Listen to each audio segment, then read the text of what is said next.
Good day.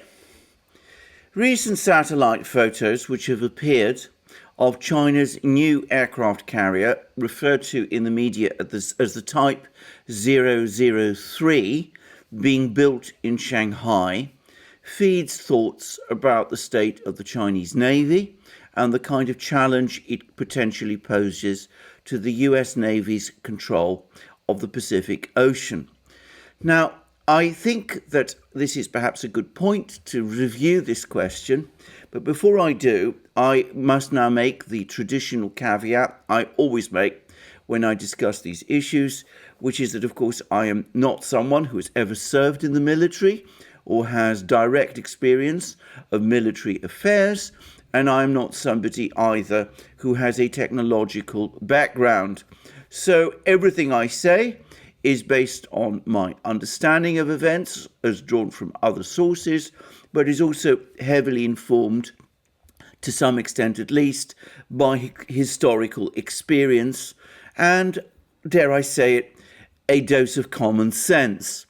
However, those more experienced and more knowledgeable and more familiar about these matters than me, especially those who have served in the armed forces, either of the United States or indeed of China, are very welcome to come onto the thread of this video and to comment about its contents and to say what they think and to point out where they might think I have gone wrong.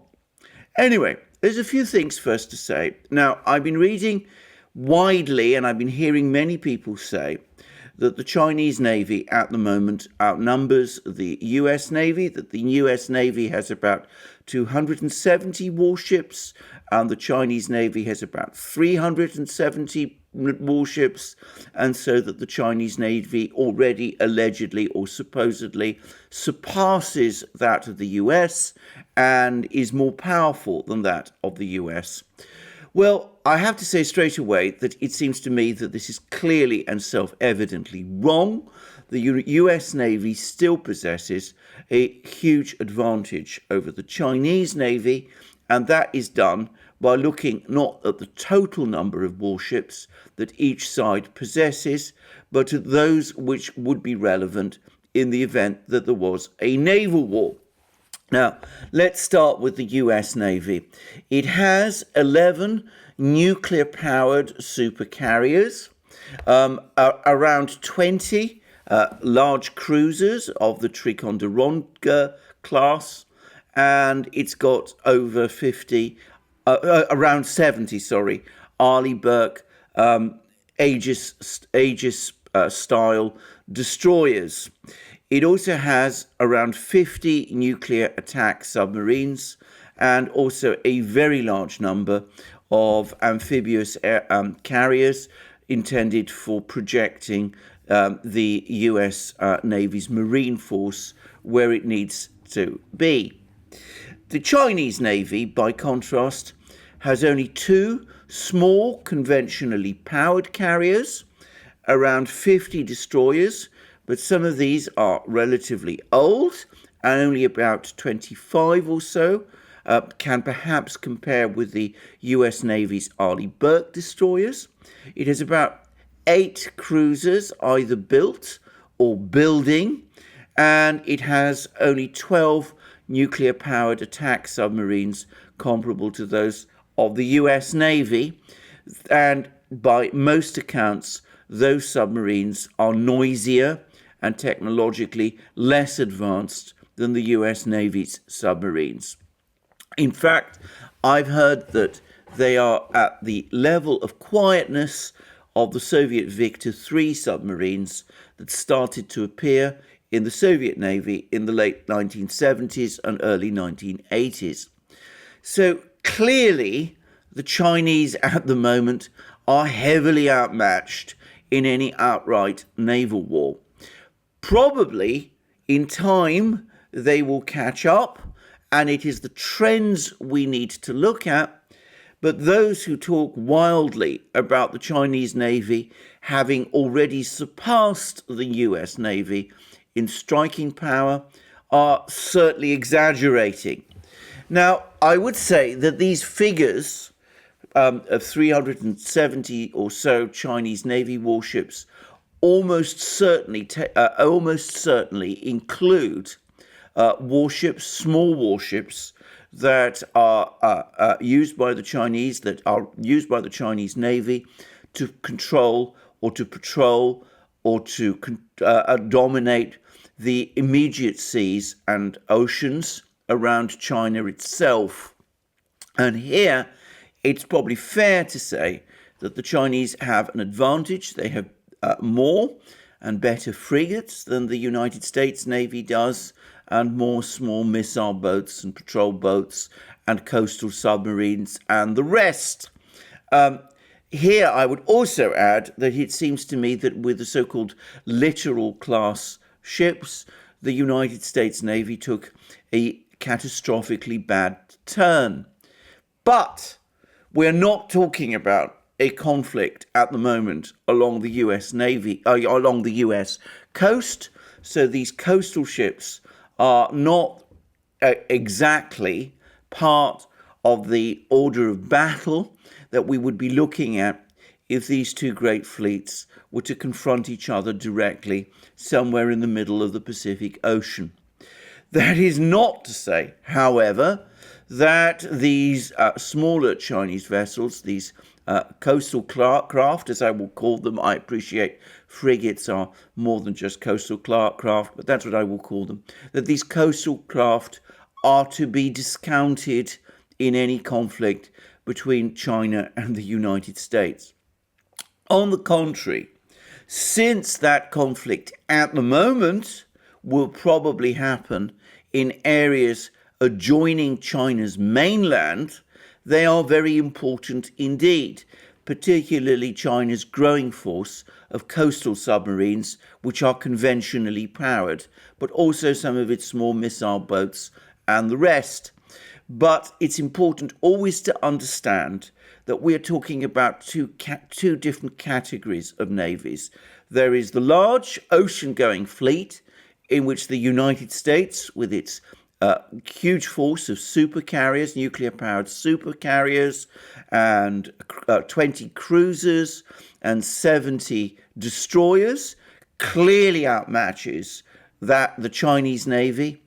And then there is the coastal force that China possesses, the Chinese Navy possesses, which the United States does not have an exact analogy to. And I think that perhaps tells us something about the two forms of battle that these two navies might be locked into, because it seems to me that there are two underlying strategies and two underlying theatres that the Chinese are focusing upon, and that the two should not be conflated. Firstly, there is control of these sea areas, the South China Sea, the East China Sea, Taiwan Straits, these areas close to China itself. And then there is the question of taking the battle further into the Pacific, confronting the US Navy in those areas where the US Navy is strongest. And I would say that it's quite clear, if you look at the pattern of Chinese naval construction until about 2010, that the focus of Chinese Navy up to then was very much on sea control of the seas around China and around the Taiwan Straits, and of course also the East and South China Seas. And the kind of ships the Chinese were building, these sort of more coastal vessels and coastal submarines, conventionally powered coastal submarines and frigates, were very much focused upon establishing Chinese naval dominance of the seas around China. And that, of course, is what any wise power confronted by a country like the United States would do. The first thing you do before you set up or create a navy that is supposed to take the battle into the seas and oceans of the world is establish control, or at least a level of security around your own coasts. So the Chinese, who are, to put it mildly, intelligent and strategically minded people, focused initially on doing precisely that. And it's important when discussing the Chinese Navy at this point and its control of these coastal regions, the South and East China Seas, the Taiwan Straits, and the rest, to take into account not just the Chinese warships that would be deployed in these seas around China, but also the very powerful assets, military assets, that China has been building up on shore, on the Chinese mainland itself, and which would be thrown into any battle with the Chinese Navy close to China's own coastline. And of course, here we're talking about the Chinese Air Force, and we're also talking about the increasingly powerful Chinese missile systems that are being deployed increasingly on the Chinese mainland, and which are clearly intended to strike at any US naval force that approaches China itself. And perhaps when considering this question of a battle in the South China Sea and in the East China Sea and along the Taiwan Straits, it's perhaps those forces on the Chinese mainland, as well as the coastal submarines principally, that we should be looking at.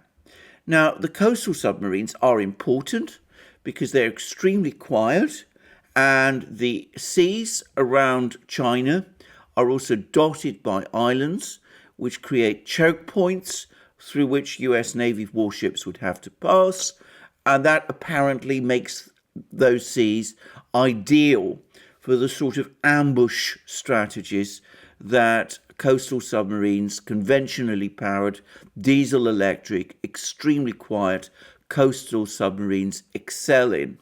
And the Chinese have been busy and working very hard developing those sort of submarines, and they now have a significant number of them, and apparently there's around 60 of them, and some of them are extremely quiet, and some of them also have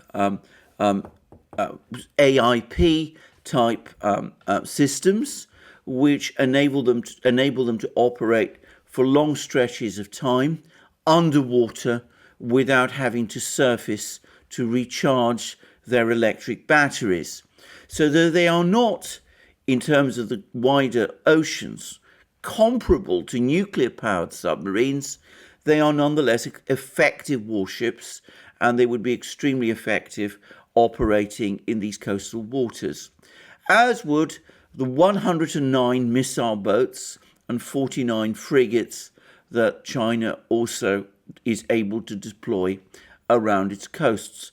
The missile boats, again, are extremely powerful ships deployed in coastal waters. They can launch missiles, which would be an effective challenge against US Navy warships. They would not be able to operate, obviously, in the middle of the Pacific Ocean, but close to China and China's coasts, they are an important threat to the US Navy, as are China's 71 corvettes and 49 frigates. And it's those frigates, corvettes, and missile boats and attack submarines which make up the numbers, by the way, which cause people to say that the Chinese Navy is comparable or bigger than the US Navy. It is able to challenge or present a powerful challenge to the US Navy with these ships, with these small coastal ships near China's coasts. But as I have said, the further we move, the deeper we move into the Pacific, the clearer it becomes that at that point, the Chinese Navy is heavily outmatched. Anyway, let's turn and look at the situation with the forces, the very powerful forces that China is now increasingly deploying on its mainland. And first of all, we have to take into account the Chinese Air Force, which is becoming increasingly modern and which is now equipped with Chinese versions of the Sukhoi 27 and Sukhoi 35 fighter, and which is also now deploying in increasing numbers China's equivalent of the US fifth generation fighters, the F-22 and F-35. In China's case, this is the J-20 fighter, which apparently China has now about 50 of. And these are increasingly potent fighter jets. And of course, when we're talking about fighter jets, their purpose is to achieve air supremacy over China's coasts. And that is, of course, where they would come into action. They would take on the Taiwanese Air Force, which is, by the way, by no means a force to be discounted. They would also take on the US Navy's aircraft launched from the carriers. And here again, the Chinese Air Force knows that these forces deployed on the US Navy carriers are certainly not an air force to be discounted. But of course, China can always build and deploy many more fighter jets along its coasts than the US Navy can deploy on its aircraft carriers, and it can also outmatch those that Taiwan can deploy. And the reason for this is fairly obvious. You can always increase the volumes of aircraft on land beyond those that you can realistically hope to deploy on sea.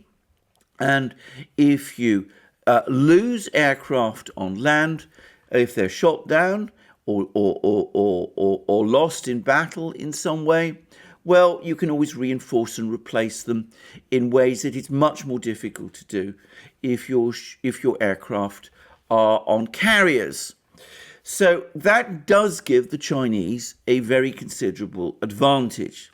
But perhaps the biggest advantage that the Chinese have in terms of their warships and the battle in terms of the coastal areas around China is that they're now increasingly deploying anti-ship ballistic missiles on China's coast or in the Chinese mainland. And these undoubtedly would be used to attack the US Navy carriers and the US Navy destroyers, which would be the warships that the United States would try to use in a battle along China's coastline. Now, it should be said that the carriers, the supercarriers, do not have air defense systems, but of course the cruisers, the Ticonderoga cruisers and the Arleigh Burke destroyers do, and those would provide the US Navy with a very powerful and very effective air defense system. But it's probably fair to say that it would still find itself stretched if it were to face large numbers of ballistic missiles launched from China. Again, you have the issue that the number of missiles that can be carried on board ship, air defense missiles, is limited. It is constrained by the size of the ships, whereas in theory, the only limit to the number of anti-ship ballistic missiles you can deploy on land is your production capability. And production, manufacturing, is where China excels. So over time, the Chinese can produce more and more of these missiles and can launch more and more of them against the US Navy as it approaches China's coasts, and it can hope and expect at some point to overwhelm those US Navy ships by sheer weight and number of missiles. That's the theory. Of course, it becomes more complicated because one of the priorities of the US carrier aviations would be to launch strikes against those Chinese missiles based inland. But then, of course, those missiles would in turn be defended by the Chinese Air Force and by China's air defense systems, which are also becoming increasingly advanced. And of course, that would then mean that the US Navy warships, especially the carriers, would be focused on fighting the missiles on land, and the US Navy commanders would have less time to deal with all those coastal craft that China is able to deploy against them, the missile boats, the coastal submarines, and all the rest that I talked about in that program. So it would become an increasingly complex battle, but one in which, it has to be said, the balance of advantage is increasingly weighing in China's favor. And of course, we now have the latest military developments on this front, because the Chinese have been displaying what increasingly look like hypersonic glide vehicles, which appear to be intended for use against warships. Now, hypersonic glide vehicles are these exceptionally fast, I mean, fast is perhaps an understatement, unstoppably fast vehicles launched from missiles, which glide to attack ships or land positions, and which can engage in complex maneuvers at extraordinary speeds, many times the speed of sound. Some would say, 11 times the speed of sound. I've even heard people talk about 20 times the speed of sound.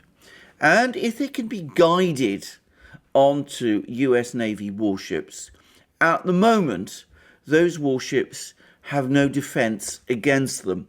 The missiles, the air defense missiles on the Ticonderoga cruisers and Arleigh Burke destroyers are not competent or not capable of defeating hypersonic glide vehicles of this sort. And by the way, and in parenthesis, it's interesting to note that the Russians and the Chinese have taken different routes in developing hypersonic glide vehicles. The Russians seem to have focused on developing hypersonic glide vehicles, which they will launch from on intercontinental ballistic missiles, and which are directed at the United States itself, whereas the Chinese seem, initially at least, to have been focused on developing these glide vehicles to attack the US Navy. And the probability is that these hypersonic glide vehicles can be launched on missiles that are based further in the Chinese mainland. In other words, quite possibly out of reach of the aircraft on US Navy carriers, which have, of course, only limited range. So that begs the question of whether or not it's really going to be possible to engage with these systems effectively. And it's increasingly looking to me as if within the next few years, it will become all but impractical for US Navy warships to operate very close to China's coastline. I would add that what applies to China, to the US Navy approaching China, also applies to Japan. You may remember that a short while ago, I did a program about how the US is trying to encourage Japan and its Navy, which is substantial, to enter into any conflict alongside the US Navy in defense of Taiwan. And it's been said that the Japanese Navy, which is indeed powerful, has around 36 destroyers, would be a potent addition to the US Navy if it did in fact fight China in this way in defense of Taiwan.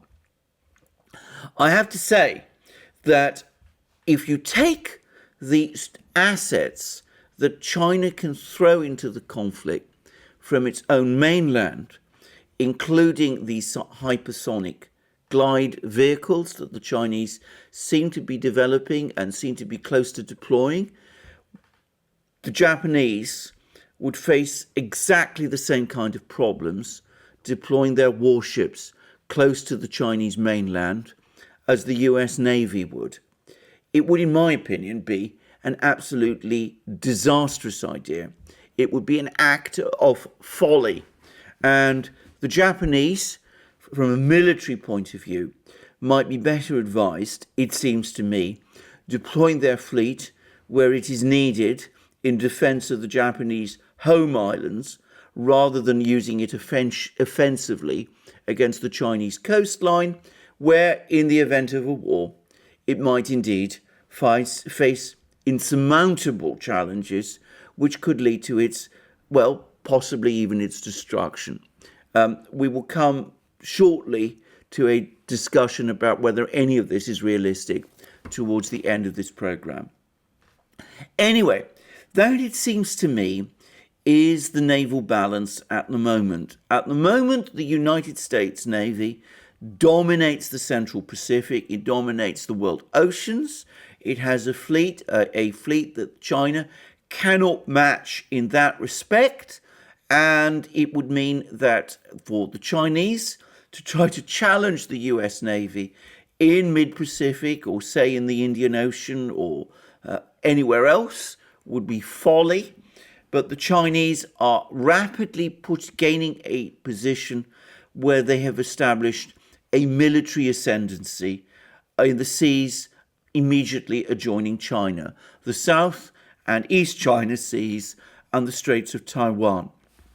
Now, however, though the Chinese are coming close to that point of, as I said, establishing naval dominance in the seas around themselves, the latest developments on the part of the Chinese Navy suggest or point to a day when US dominance of the Pacific may become increasingly brittle.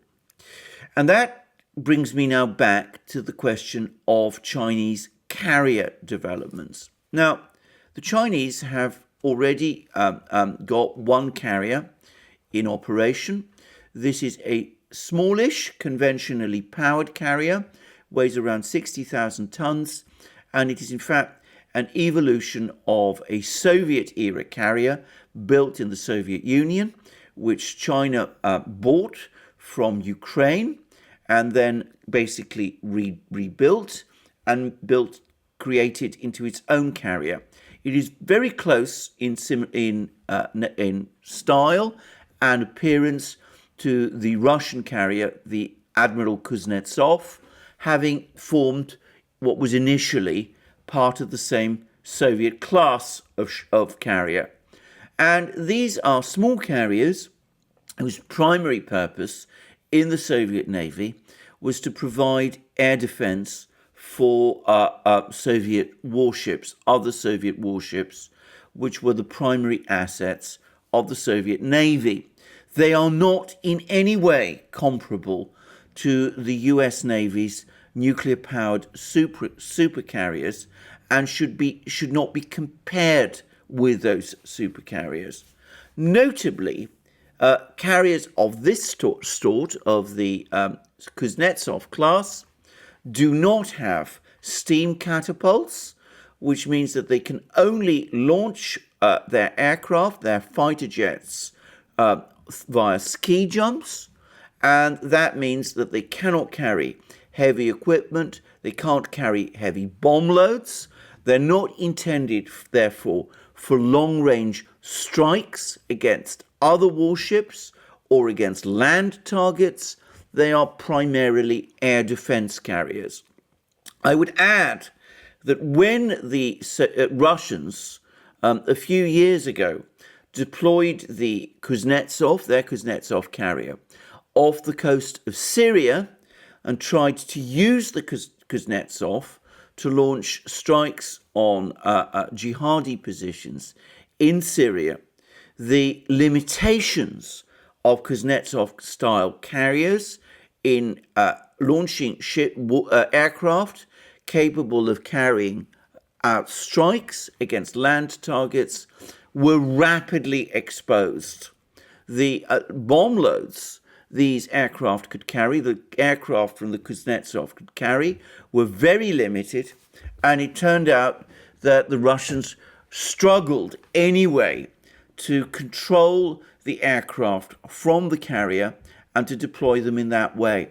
Many of the aircraft that the carrier brought with it to the Eastern Mediterranean to launch strikes against land targets in Syria had to be deployed eventually on land from Russia's land base at Khmeimim in order to carry useful bomb loads and to be effective.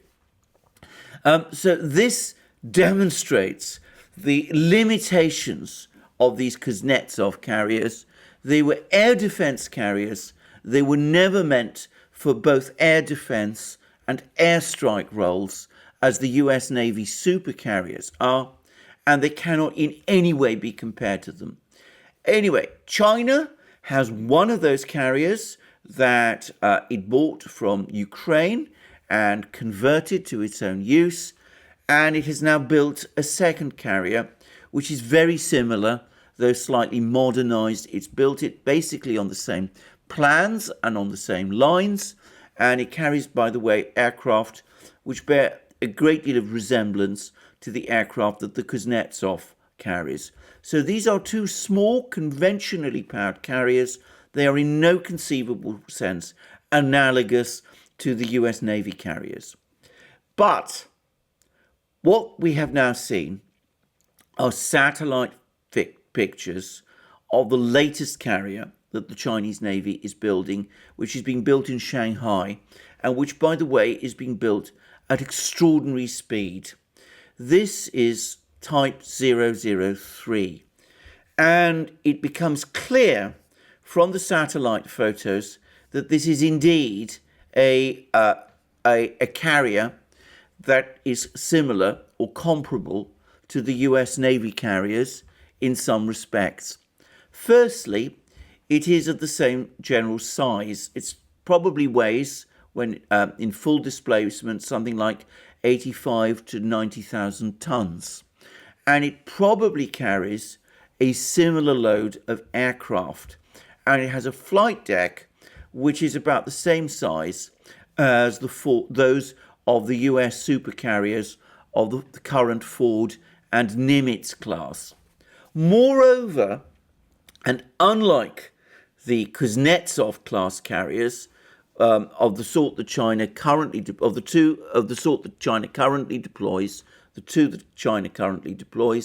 the new carrier Type 003 has 3 catapults.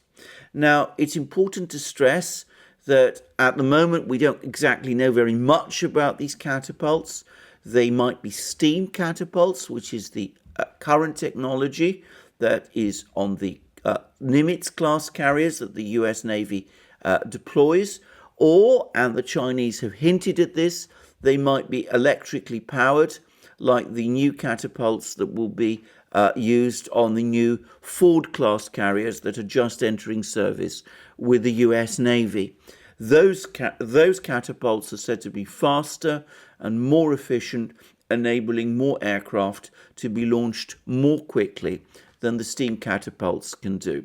Well, we shall see. But it's interesting that the Chinese are now deploying a carrier with 3 catapults as compared with the Kuznetsov class carriers, which have none. And that tells us some very important things about the kind of aircraft that this carrier is intended to launch. Firstly, it's going to carry far more aircraft than the Kuznetsov class can do. But secondly, some of these aircraft, some of these jets, fighter jets that will be deployed on this new carrier are clearly intended for long-range strikes like those aircraft that the US Navy carriers, super carriers, carry. In other words, this will be a carrier designed along the same lines as the US Navy carriers. Strikingly and importantly, it does not have a ski jump. It is essentially, in other words, comparable to a US Navy carrier. And alongside this carrier, which the Chinese are now building in significant numbers, we see that the Chinese have been deploying also in increasing numbers two new types of warships. The one is the Type 55 cruiser. I would say the US Navy calls it a cruiser. The Chinese call it a big destroyer. The Chinese call it the Ren III-class, but it's mainly called, in the West at least, the Type 55 or Type 055 destroyer. And these have a displacement of something like 13,000 tons. And they are large warships and very powerful warships. And they possess radars and missile systems which make them in some ways comparable to the US Navy's Ticonderoga and Arleigh Burke classes in terms of their overall weapon systems and radar systems. And alongside these cruisers, of which the Chinese are building about 8, or they already have 3, which are in active service, but they're building apparently another 5. They also have increasingly an increasing number of Type 52 destroyers, or destroyers of what the Chinese call the Luyang class, which appear to be comparable or at least similar to the US Navy's Arleigh Burke destroyers. They seem to have radar systems and air defense systems similar to those of the US Navy's Arleigh Burke destroyers. And in total, the Chinese are expected to have something like 25 of them when the class of this fleet is finally, of these ships, is finally completed. And perhaps the important thing to say is that these ships are appearing in extraordinary numbers and very fast. The latest series of Type 52 destroyers have been deployed in large numbers since about 2014. The Type 55 cruisers have all started to appear since 2020. This is an extraordinarily rapid rate of construction. And the same is true of the Type 003 aircraft carrier. It is being built at an absolutely cracking speed, faster than anything at the moment that we see happening in any other navy. And in fact, I heard it said that around half the warships of the Chinese Navy date since 2010.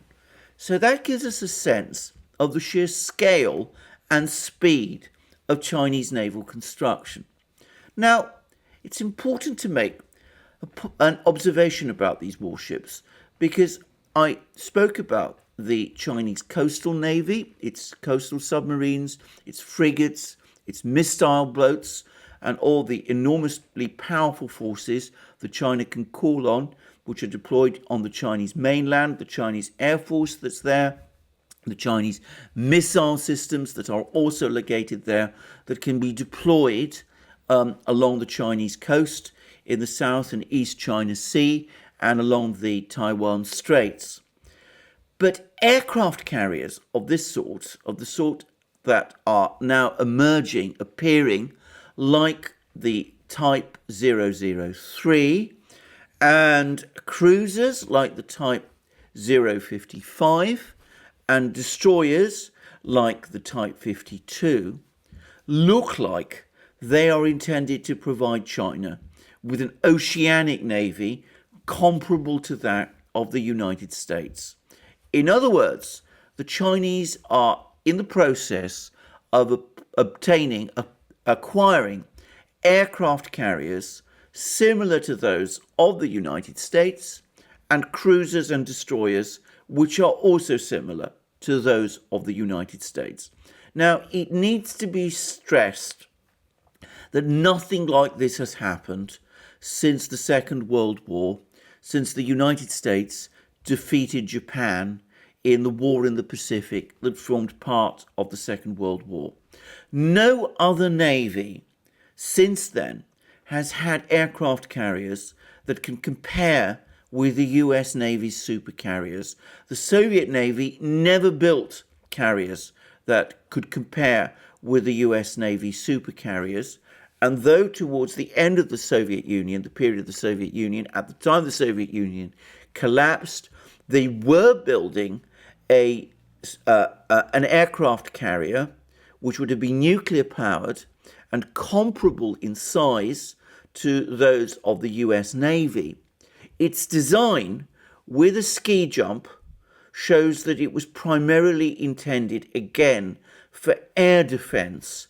And though it did have two steam catapults, it seems that those were intended, again, for the other sort of aircraft that carriers deploy, like early warning aircraft, not for launching strike aircraft like those that the US Navy carriers launch. So the Soviet carrier developments were completely different in conception, whereas the Chinese carrier that is coming looks to be pitched to compare and match those of the US. And the same is true of the new Chinese class of cruisers, the Type 055, and the Chinese class of destroyers, the Type 52.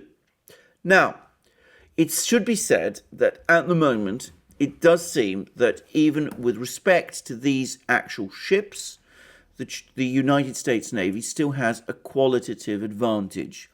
It seems that Type 003, the new carrier that's being built in Shanghai at such speed, though comparable in size and similar in appearance to a US Navy carrier, will be conventionally powered.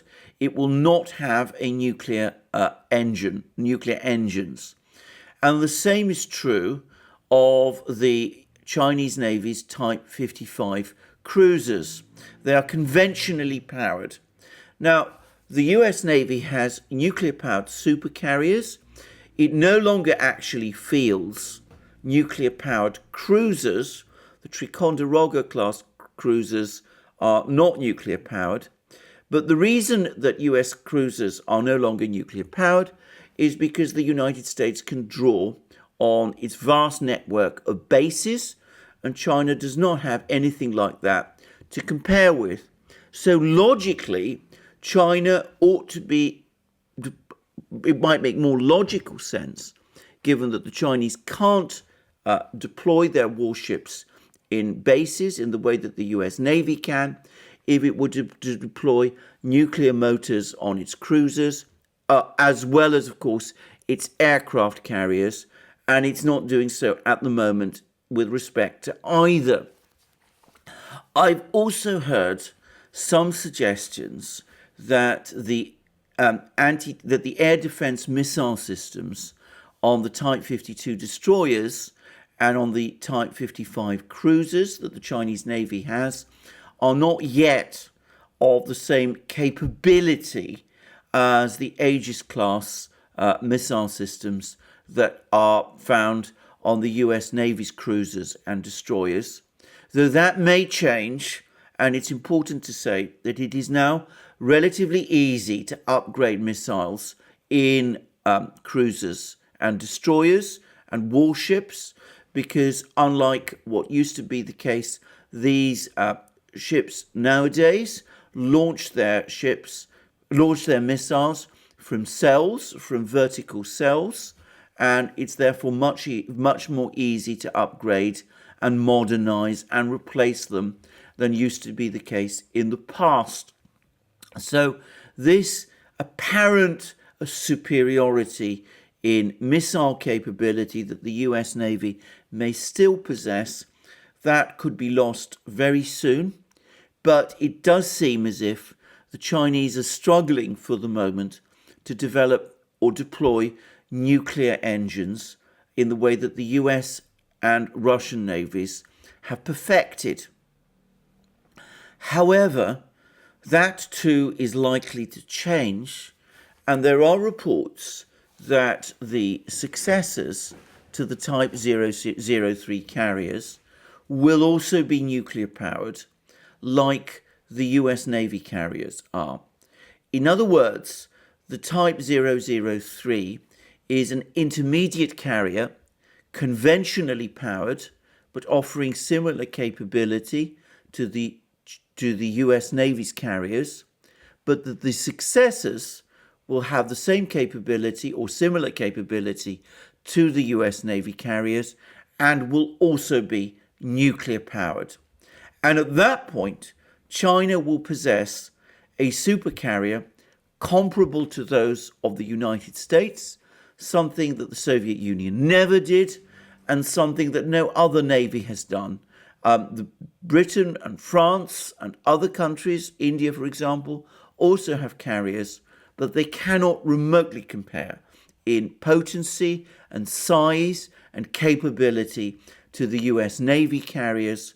The Chinese carrier fleet soon will. Now, the Chinese, if all these projects and plans are correct, they will perhaps be able to deploy 3 carriers, the Type 003 and the other 2, the 2 Kuznetsov class carriers, in perhaps 2 or 3 years. And they will have 8 cruisers and around 25 modern destroyers.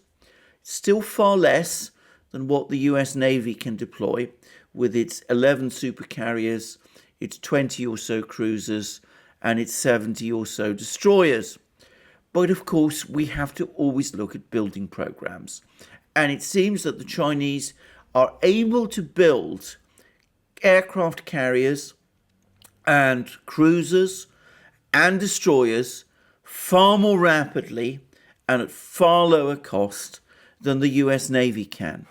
So for the time being, for the next couple of years, in wars, in a naval battle in the mid-Pacific, the US Navy would have the advantage, but that advantage is starting to erode and erode fast. In a few years' time, the Chinese will have 2 new supercarriers, nuclear-powered supercarriers, to supplement the Type 003. And though they claim that for the moment is the limit of the number of supercarriers they intend to build, nothing can ever be certain. It could be the case that they plan eventually to build more of them. And the same applies to Type 55 cruisers. They could be intending to build more such cruisers in the future, and it could be that those cruisers which will come, which will replace and succeed the Type 55, will be nuclear powered and will have more potent missile systems than perhaps the Type 55 currently has. And of course, China is already building Type 52 destroyers at great speed, and no doubt it will continue to build more of them, and we will see ever more potent numbers of these destroyers appearing. And perhaps before long, the Chinese Navy will indeed be able to match the US Navy in the Pacific. And it's important to talk at the moment of the Pacific, because just as the Chinese must be primarily focused or have been primarily focused in previous years on securing control of the seas around their own coastline, the South and East China Seas and the Taiwan Straits, and are probably now very close to doing so.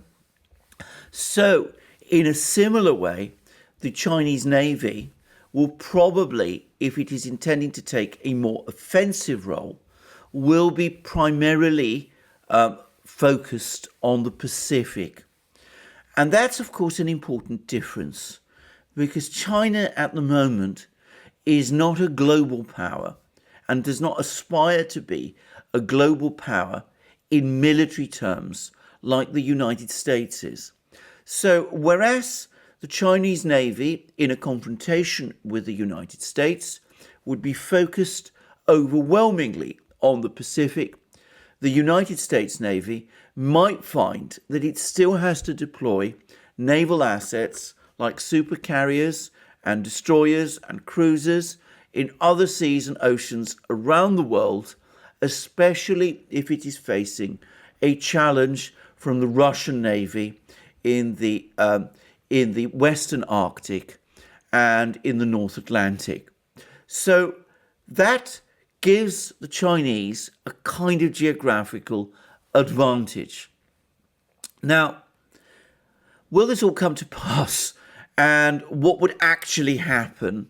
Would we really see a kind of naval struggle in the Pacific of the sort that we used to see, we once saw, or once happened in the Second World War between the United States and Japan? Well, of course, all of this is a complete fantasy, because ultimately, with nuclear weapons, a kind of naval war that we are talking about is completely unreal. There's no conceivable way that we could have a situation like we had in the Pacific in 1942 with the Japanese and US carriers launching strikes against each other at the Battle of Midway. If anything like that were to happen again between the Chinese and the US carriers, well, very quickly things would evolve into a nuclear confrontation between these two powers. And of course, at that point, we wouldn't just be looking at a naval war, we would be looking at something very similar to World War III, and with the disastrous consequences that flow from that.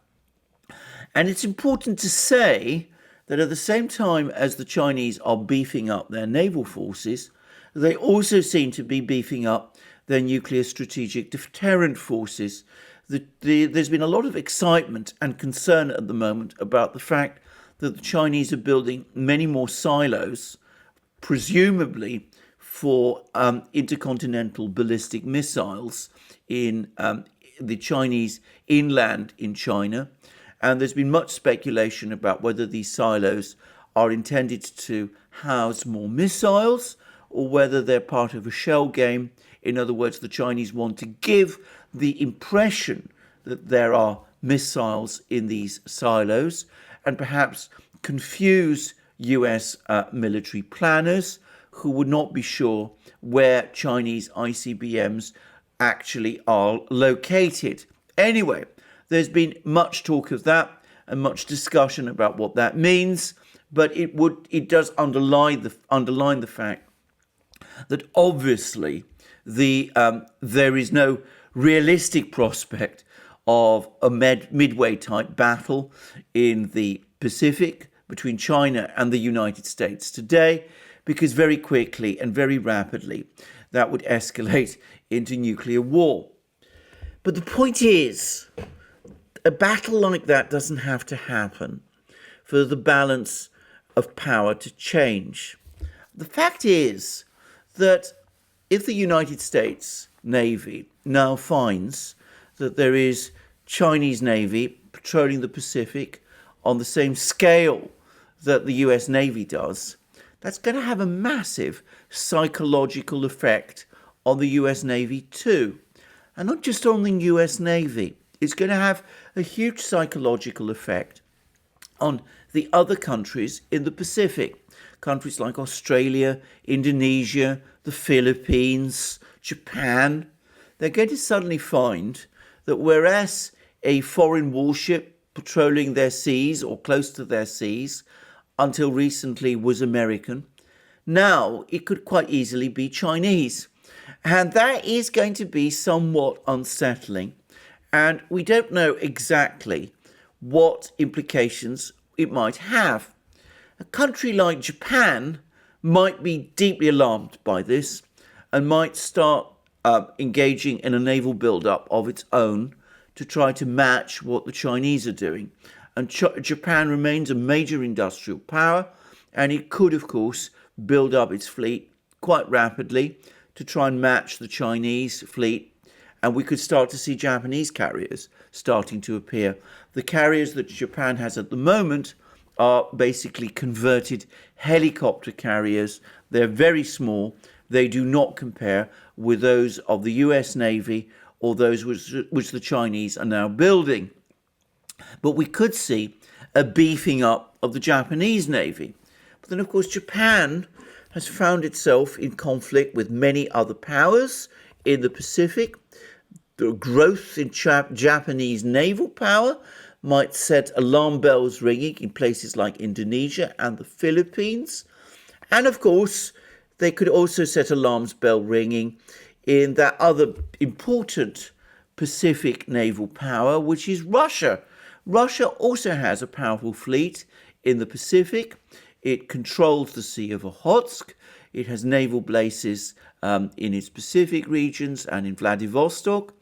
And an important change now, it can probably reinforce that fleet but by sending ships from its northern fleet along the Northern Sea route, which is now becoming opened, possibly as a result of climate change, but unquestionably in part because of the effectiveness of Russian nuclear-powered icebreakers. And of course, the Russians have very powerful nuclear-powered submarines, comparable to those of the US, perhaps more effective than those of the US, and perhaps they could also deploy other potent warships that they're known to have.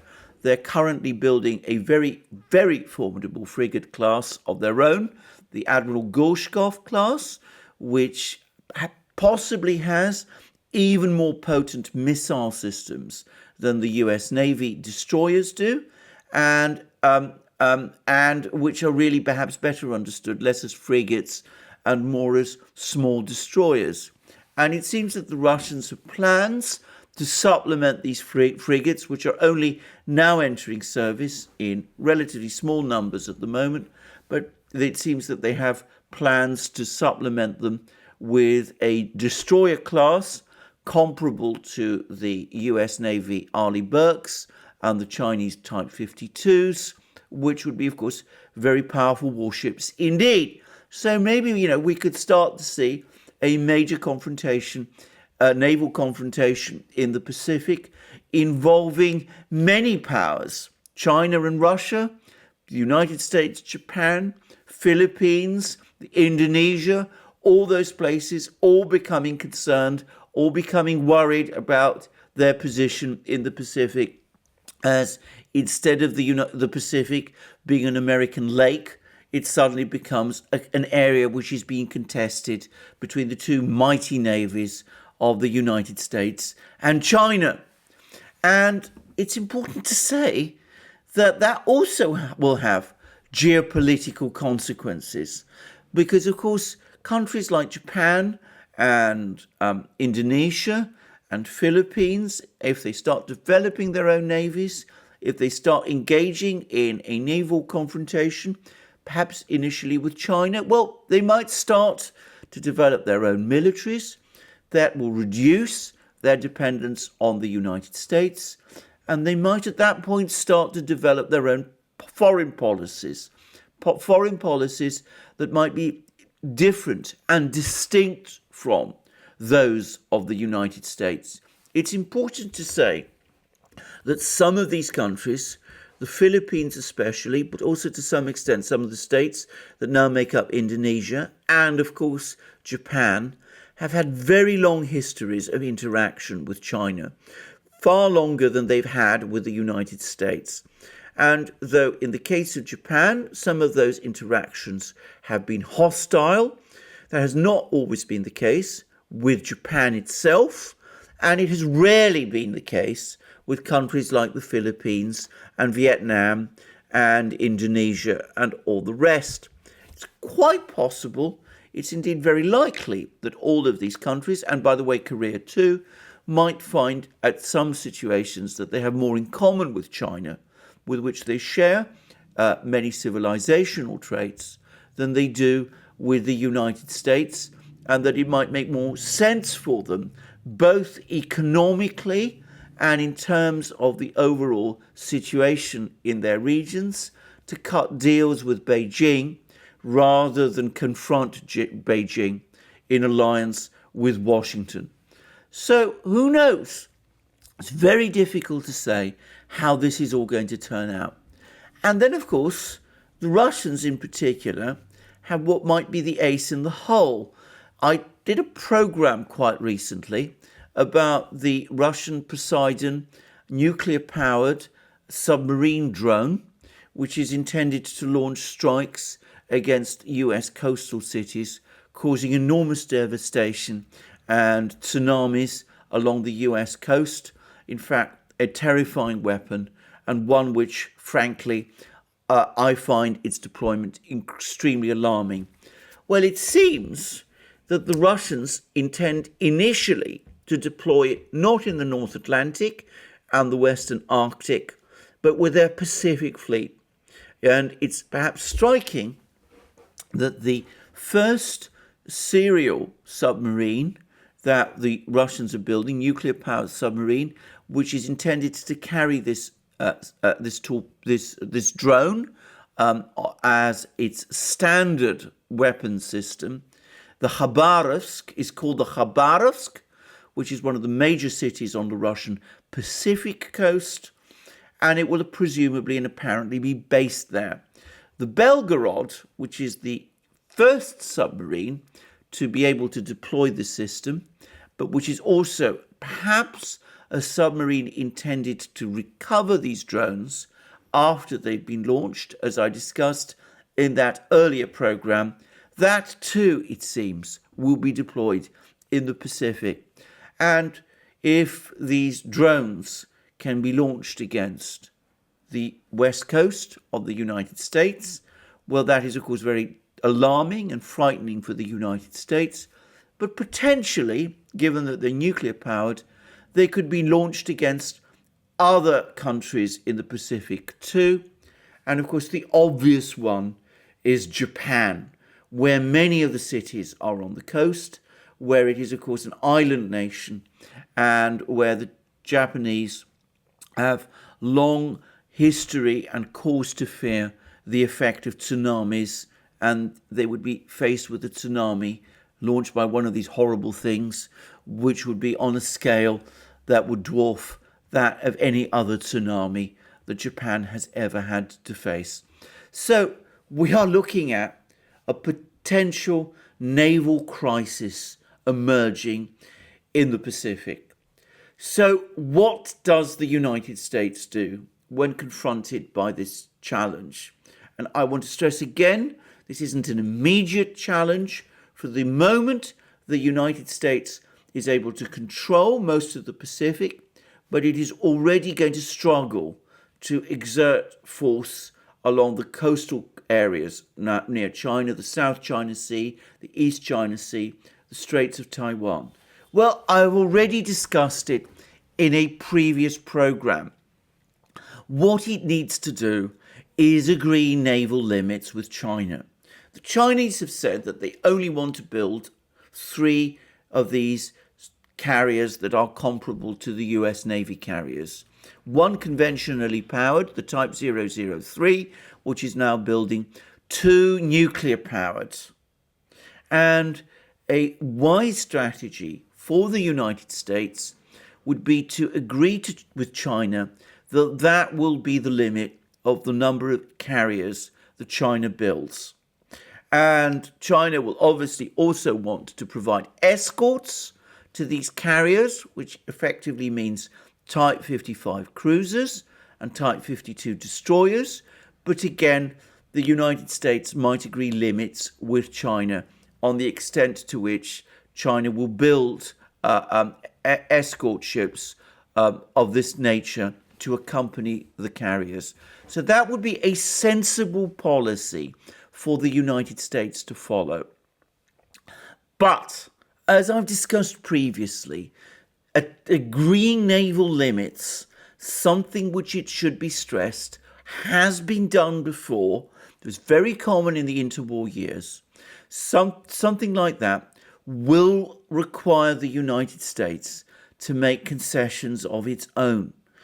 And realistically, that may mean the United States accepting that China has predominant control over the South and East China Seas and the Taiwan Straits, and that US Navy warships will either not enter there or will do so in limited numbers, and after providing the Chinese with full notifications of what they're doing, and will not, in other words, engage in the kind of operations that they have done in the past and which the Chinese see as extremely aggressive.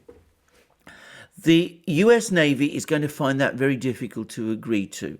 But I've already said that in realistic terms, it is already going to struggle if it finds itself pitched against the Chinese in a conflict in the South and East China Seas. Indeed, it could be catastrophic for it to try, considering the forces that China is able to deploy in these seas, not just in the seas themselves, but on the Chinese mainland, and which can bring to bear in a naval conflict there. So ultimately, this is probably the wise and correct thing to do. And I'm going to offer a guess. I think that the true reason why the Chinese are building these carriers and are building these escort ships, the Type 55 and the Type 52, is not because they want to challenge the US Navy globally. It's not even because they want to try to outmatch or contest with the US Navy overall control of the Pacific. That would require an enormous investment in industrial and technological assets, and above all manpower, which certainly China can do and can afford, but which, so far as I can see, comes for China with very little benefit. It is intended, in my opinion, to push the United States towards negotiations which would, of course, agree to China agreeing to these naval limits, but it would in return result in the United States agreeing to pull back from the South China Sea, the East China Sea, and Taiwan. Now, I'm going to say this straightforwardly. As I discussed in that previous program, it seems to me that this is very much in the US interest to do. They need to accept certain facts, basic naval facts. They need to agree, the Americans, the United States needs to agree some limits on Russian submarine construction, which is increasingly challenging the United States in the North Atlantic and the Western Arctic, and it needs to agree limits on Chinese surface ship construction in the Pacific. If it does that, it will have to make serious geopolitical concessions, something which the United States, I know, is always very loath to do. But that seems to me a far wiser strategy than getting locked into a naval race with China in the Pacific, and to a great extent also with the Russian submarine force in the Western Arctic and the Northern Atlantic, which the United States would probably lose, but which in any event would create enormous problems and complications for its overall military posture. Now, I'm going to say something else. I think the United States is not yet ready to do that, but I think sooner or later it will have to do it, and it is in its interests that it does so soon. I discussed in that program where I discussed Russian submarine developments, how before very long, within perhaps 5 or 10 years, the United States will be facing a Russian submarine challenge of the like of which it has not experienced since the Cold War, and perhaps even greater in some ways, and how, and as I've discussed in this program, how it will shortly be facing, within a measurable period of time, a surface fleet challenge in the Pacific, of the like of which also it has never had to face before, certainly since it defeated Japan in World War II. So it is in the US interests to sort this out quickly, to come to these kind of agreements soon, because the naval balance is tilting against it. And the weaker the US becomes in terms of the naval hand it has to play, the more concessions it will have to make to the Chinese, certainly, to the Russians, probably, when it comes eventually to those negotiations, as I predict eventually it will. So it is better, from the US point of view, to face this now, to bite this bullet now, than to try to outmatch the Chinese and Russian navies in this way, and to try to enter into complex strategies, both military and diplomatic, which realistically, given the realities of manufacturing capability and technology, it cannot ultimately work for it. It's better for it to negotiate now than to delay this too long. Will the United States show that level of realism and wisdom? Well, I'm sorry to say the omens are not good and past experience is bad. The United States did, however, come to understand in the 1960s that the growth of Soviet nuclear deterrence capabilities meant that some kind of limitation on strategic arms with the Soviet Union was necessary and wise, and there were strategic arms limitation agreements made with the Soviets in the 1970s, which did stabilize the situation for a while. So there is that precedent, and there is also, as I said, the precedent of naval limits that the US itself pioneered, negotiations for naval limits, which the US itself pioneered in the 1920s. However, as we know, in the 1930s, those negotiations basically unraveled, though the primary driver in doing that was Japan rather than the United States. And unfortunately, arms control of the kind that the United States once agreed with the Soviets also unraveled. And here it must be said unequivocally that the blame lies overwhelmingly with the United States. So the omens are not good, though the precedents are there. I predict that eventually it will happen because the United States has no realistic choice. But it will also be resisted in the United States every inch of the way.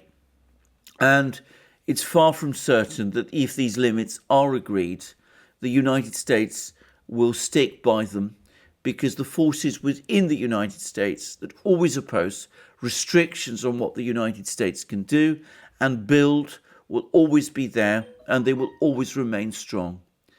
But that, it seems to me, is the way forward, the wise way forward.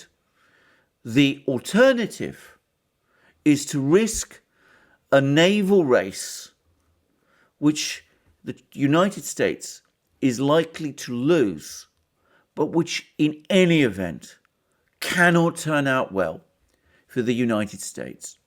Well, thank you for joining me for this program. As I said, I hope others who perhaps know more about these things than me, who perhaps served on warships and are familiar with technologies, can comment on them, all the things I've said in the threads. Thank you for joining me today. Please join me for future programs, both on this channel and on our other channel, the Duran, where I do programs with my colleague and friend, Alex Christoforou. Please don't forget also to check out Alex's channel. You will find links under this video. Please also check us out on our other platforms, BitChute, SuperU, and Locals. And I should say that we have some very interesting ideas coming about what we're going to do on these other platforms. So please keep an eye out on that. In particular, I should say we've got some interesting ideas which we're going to first launch on Locals. So please keep an eye out for what's coming there. Please support us to the extent that you can via PayPal, Patreon, and Subscribestar. And also, please don't forget to go to our shop and see the wonderful things that you will find there. Our famous magic mugs, our hats, our hoodies, our t-shirts, our sweatshirts, and all the rest. And thank you for joining me for this program. And if you like this video, please remember to tick the like button, and please also check your subscription to this channel. And thank you for joining me today for this long program. And I look forward to you joining me again, and have a wonderful day until then.